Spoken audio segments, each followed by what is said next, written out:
4 days after the Thames invaded Wraysbury and after numerous cries for help from the locals, the military finally began the fight back in the shape of 100 Fusiliers. Our mission is to support the local authority in any way that we can.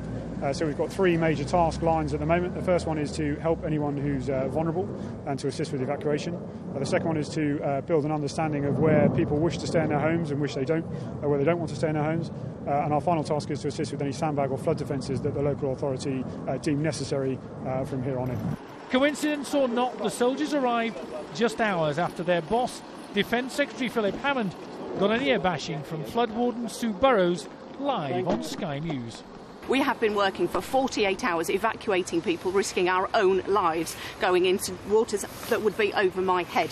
We have had fire and rescue 814 people. We have evacuated 100 houses. We need the army. We said that yesterday. You don't take us seriously. Gold Command don't take us seriously. What will it take for you to understand we are seriously in need? Do I need to take you to right down to the end where we need people? Do I need to do that? I am asking you, what do we need to do to tell you, to make you understand that we need the army here? And then they turned up, as did pretty much everyone else. Fire crews, police, the Environment Agency. And Sue Burrows had a smile on her face. I'm happy. I'm very, very happy. We've got the support that we needed, that we asked for. We've got it now, and that's all we could ask for. These guys, you know, I don't want to have a go at these guys. We're working together now. Even the leader of the opposition put himself on the Wraysbury roster and was told what was what by Jane Davison. We know this is a crisis for people in this community and communities like it. Excuse me, if our voices aren't going unheard, exactly what practically is going to be done now to stop this happening again? Well, I think you're right, madam. There needs to be more proper investment in flood defences. I've said today that I think this is a wake-up call about the investment that is required in flood defences in our country.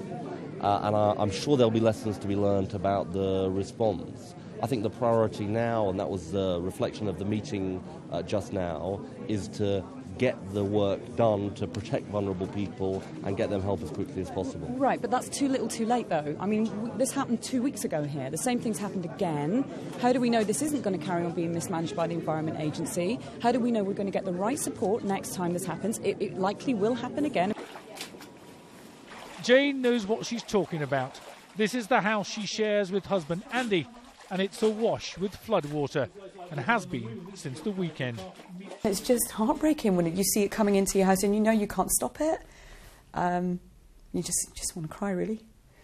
But we have to get on with it. It is what it is, and we have to make the best of it and do what we can to begin to rebuild and repair. When you see politicians and the Environment Agency saying, we did the best we could, this is unforeseen. It's not good enough. It's not good enough. Their best is not good enough. They need to raise their game significantly to stop this happening again. Outside, more emergency crews. This time, police search teams. We're just scouting about to see what's going on, see if we can help anyone out, and just generally keeping an eye on the properties that have been left. For months, the people of Wraysbury have been telling the Environment Agency and local authorities that they needed to dredge the river, and nothing happened. For days, they were saying we need the Army, the Environment Agency, to help us shore up our houses. Now, all the help has arrived, but it's already too late. But they're here now and in force, and there can be no politician or environment official in the land who's not now heard of Wraysbury and its flooding. Are you happy with that? David Bowden, Sky News, in Wraysbury. That's all good.